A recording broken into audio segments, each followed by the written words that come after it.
Bismillahirrahmanirrahim. Nahmaduhu wa nusalli ala rasulihil karim, amma ba'd. Insyaallah pada kesempatan ini kita akan melanjutkan kembali pembacaan tafsir Jalalain. Kita masuk kepada suratul Fatihah. Surah Al-Fatihah. Makiyatun, surah ini tergolong surah makiyah, yaitu surah yang turun sebelum Nabi hijrah ke Madinah. Sab'u ayatin, surah Fatihah ini ada 7 ayat. Bil basmalah, dengan bismillah. Ingkanat minha, jika bismillah itu termasuk minha dari surah Fatihah. Wasabi'atu, adapun ayat ketujuhnya itu adalah siratal ladzina an'amta alaihim ila akhiriha, sampai akhir ayat. Wa illam takun minha, dan jika basmalah itu bukan termasuk minha daripada surah Fatihah, fasabi'atu, maka ayat yang ketujuh adalah ghairil maghdub ila akhiriha, sampai akhir ayat ghairil maghdub. Jadi dalam masalah basmalah, para ulama ini berbeda pendapat. Ada yang menganggap bismillah itu bagian dari surah Fatihah, ada yang menganggap bismillah itu bukan bagian daripada surah Fatihah. Nah, bagi ulama yang mereka menganggap bahwasanya bismillah itu bagian daripada surah Fatihah, maka ayat yang pertama itu adalah Bismillahirrahmanirrahim. Kemudian ayat yang ketujuhnya adalah siratal ladzina an'amta alaihim ila akhirih. Kemudian bagi ulama yang menganggap bahwasanya bismillah itu bukan termasuk daripada surah Fatihah, maka ayat pertamanya adalah alhamdulillahirabbil alamin, kemudian ayat ketujuhnya adalah ghairil maghdub ila akhiriha. Nah, kesimpulannya para ulama mereka ini sepakat bahwasanya surah Fatihah ini ada 7 ayat. Tetapi mereka berbeda pendapat di dalam masalah bismillah. Apakah bismillah itu termasuk Fatihah atau tidak? Nah, perinciannya tadi itu. Kemudian wa yuqaddaru, dan ditakdirkan fi awaliha, pada permulaan surah Fatihah ditakdirkan kulu, ada fi'il amr yang dibuang. Kulu, bacalah. Jadi seolah-olah pada awal surah Fatihah itu ada yang memerintahkan supaya orang-orang tadi membaca. Kulu, bacalah. Kenapa harus ditakdirkan kulu?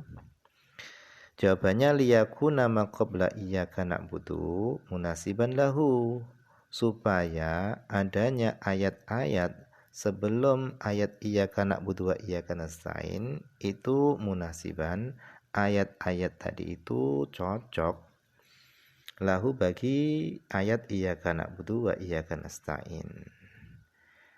Karena kalau itu yang berkata dari awal alhamdulillahirabbil alamin itu adalah Allah, kemudian sampai iyyaka na'budu wa iyyaka nasta'in itu adalah firman Allah, maka berarti Allah menyembah Nabi. Iyyaka, hanya kepadamu wahai Nabi Muhammad, na'budu, kami menyembah. Nah, ini enggak benar kalau semacam ini. Nah, supaya ayat sebelum iyyaka na'budu wa iyyaka nasta'in itu sesuai dengan ayat iyyaka na'budu ini, maka pada awal surah itu harus ditakdir, yaitu dengan kulu, ucapkanlah. Sehingga adanya dari awal surah tadi itu bukan firman Allah, tetapi itu adalah yang mengatakan adalah seorang hamba.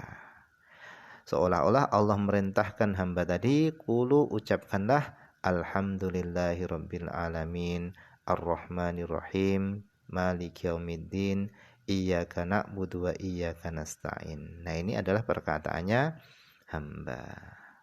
Biqauniha, dengan adanya surah Fatihah tadi dari awal tadi itu min maqulil ibad, dari perkataannya hamba.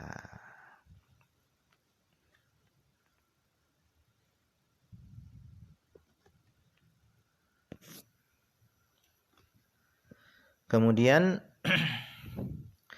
Bismillahirrahmanirrahim. Alhamdulillah. Adapun segala puji itu lillah, hanya milik Allah. Jadi segala puja-puji yang ada di seluruh alam semesta ini hanya milik Allah.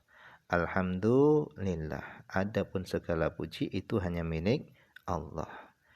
Nah, lafadz alhamdulillah ini ditafsiri adalah jumlatun khobariyatun, yaitu jumlah khobariyah. Jadi lafadz alhamdulillah ini adalah jumlah khobariyah, yaitu sebuah jumlah kalimat yang mengkhabarkan bahwasannya segala puji itu hanya milik Allah. Qusida dituju biha dengan jumlah tadi itu adalah ats-tsana'u, menyanjung, memuji Allah atas Allah, bimatmuniha dengan isi kandungan jumlah tadi, ala atas annahu, bahasanya Allah Ta'ala itu maliku jami'il hamdi, malikun li jami'il hamdi, pemilik seluruh pujian, minal khalqi daripada makhluk, au mustahiqun, atau Allah itu adalah zat yang berhak li ayyahmaduhu, untuk seluruh makhluk tadi memuji Allah. Wallahu, dan adapun Allah itu alamun, itu adalah sebuah nama, alal ma'bud, atas zat yang disembah, bihaqqin dengan sebenar-benarnya.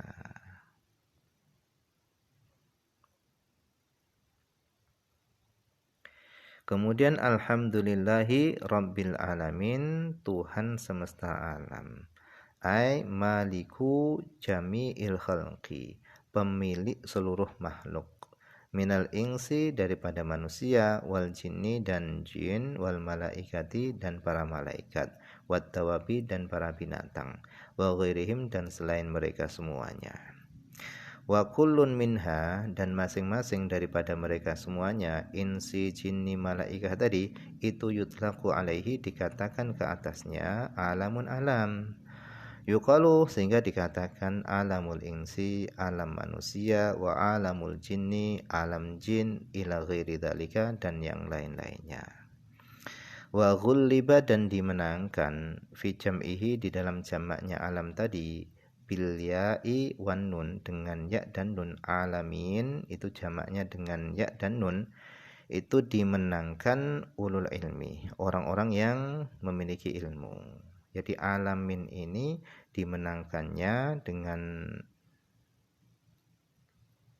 jamak ya dan nun, itu adalah khusus untuk orang-orang yang berilmu atau orang-orang yang berakal, dimenangkan ala ghairihim, atas selain mereka, selain orang-orang yang berilmu. Wa huwa, dan adapun alam itu diambil daripada minal alamah, li'annahu, karena alam itu adalah alamatun, itu adalah tanda, ala mujidihi, atas adanya zat yang mewujudkan alam.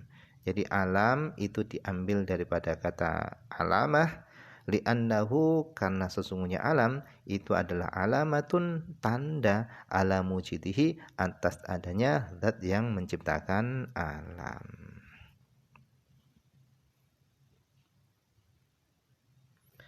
Kemudian Ar-Rahmanir-Rahim, zat yang maha pengasih lagi maha penyayang. Ar-Rahman ini khusus di dunia.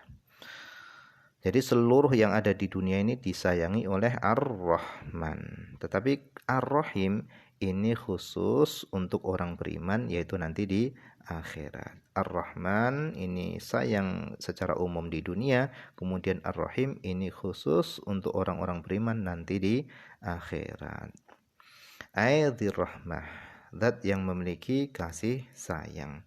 Wahia, yang dimaksud dengan rahmah itu adalah iradatul khair, menghendaki kebaikan, li ahlihi, bagi orang yang layak mendapatkan kebaikan.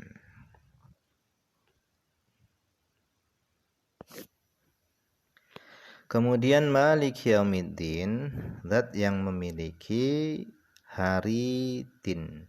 Din di sini maknanya adalah al-jaza, Yaumiddin ay yaumil jaza, zat yang memiliki hari pembalasan. Wa huwa yang dimaksud dengan yaumiddin itu adalah yaumul qiyamah, itu adalah hari kiamat. Jadi Maliki Yaumiddin ini ada dua cara baca. Ada yang memanjangkan Maliki Yaumiddin, ada juga yang memendekkan yaitu Maliki Yaumiddin. Sama-samanya kedua-duanya boleh digunakan. Boleh Maliki Yaumiddin, boleh Maliki Yaumiddin. Kemudian wa khussah, dan Malik Yaumiddin tadi itu dikhususkan bidzikri dengan penyebutan, dengan disebutkan. Kenapa? Li'annahu, karena la mulka, enggak ada kerajaan zahiran yang nyata fihi pada hari kiamat li ahadin bagi seorang pun illa kecuali lillah, kecuali kerajaan tadi hanya milik Allah. Bidalil, dengan dalil limanil mulku al yauma, milik siapa kerajaan hari ini? Allah jawab lillahil wahidil qahar, milik Allah. Wa man qara'a Malik, dan siapa yang membaca Malik dengan dipanjangkan manya, alifnya dipanjangkan. Fa maknahu, adapun maknanya adalah Malikul amri kulli, zat yang memiliki perkara seluruhnya fi yaumil qiyamah, pada hari kiamat. Atau huwa, adapun Allah itu mausufun, Allah itu disifati bidzalika, dengan Malikul amri kullih tadi, daiman, secara terus menerus. Ka ghafiridz dzanbi, seperti ghafiridz dzanbi. Fasaha, sehingga sahlah wuku'uhu, adanya Maliki Yaumiddin tadi itu sifatan, menjadi sifat bagi Allah lima'rifatin, karena sudah ma'rifah, yaitu karena sudah dikenal. Kemudian iyyaka na'budu wa iyyaka nasta'in, iyyaka, hanya kepadamu, na'budu, kami menyembah, wa iyyaka, dan hanya kepadamu, nasta'in, kami mohon pertolongan. Aina khusuka, kami mengkhususkan kepadamu, bil ibadah, dengan ibadah, min tauhidin, dari mentauhidkan, wa ghairihi, dan dari selain tauhid. Wa natlubu al ma'unata, dan kami mohon pertolongan, alal ibadah, atas ibadah, wa ghairiha, dan selain ibadah. Kemudian ihdinas siratal mustaqim, tunjukkanlah kami as-siratal mustaqim, kepada jalan yang lurus. Ai arsyidna ilaihi, bimbinglah kami, ilaihi, kepada jalan yang lurus. Jadi ihdina dan arsyidna itu beda. Kalau bimbing itu lebih dekat, kalau ihdina hanya menunjukkan saja. Jadi di sini ditafsirkan arsyidna ilaihi, bimbinglah kami ya Allah, ilaihi, kepada jalan yang lurus. Karena kalau bimbing ini bisa dengan tangan digandeng. Kemudian wa yubdalu minhu, dan dijadikan badal minhu, daripada siratal mustaqim, siratal ladzina an'amta alaihim. Jadi siratal ladzina an'amta alaihim ini badal daripada siratal mustaqim. Jalan yang lurus itu jalannya siapa? Nah, dijelaskan siratal ladzina an'amta alaihim, yaitu jalannya orang-orang an'amta, yang engkau telah anugerahkan, alaihim, atas mereka, yaitu para nabi, para siddiqin. Bil hidayah, dengan hidayah, engkau telah anugerahkan ke atas mereka, bil hidayah, dengan hidayah. Wa yubdalu minalladzi, dan dijadikan badal minalladzi, alladzina an'amta tadi, bisilatihi, dengan silahnya alladzi. Ghairil maghdub alaihim, yaitu orang yang engkau anugerahkan nikmat ke atas mereka itu ghairil maghdub, bukanlah orang-orang yang dimurkai, alaihim, atas mereka. Wahum, adapun orang-orang yang dimurkai atas mereka itu adalah al-yahud, orang-orang Yahudi, wala ghairid dhalin, dan bukanlah orang-orang yang dhalin, sesat. Wahum adapun orang-orang yang sesat itu adalah an-nasara, orang-orang Nasrani.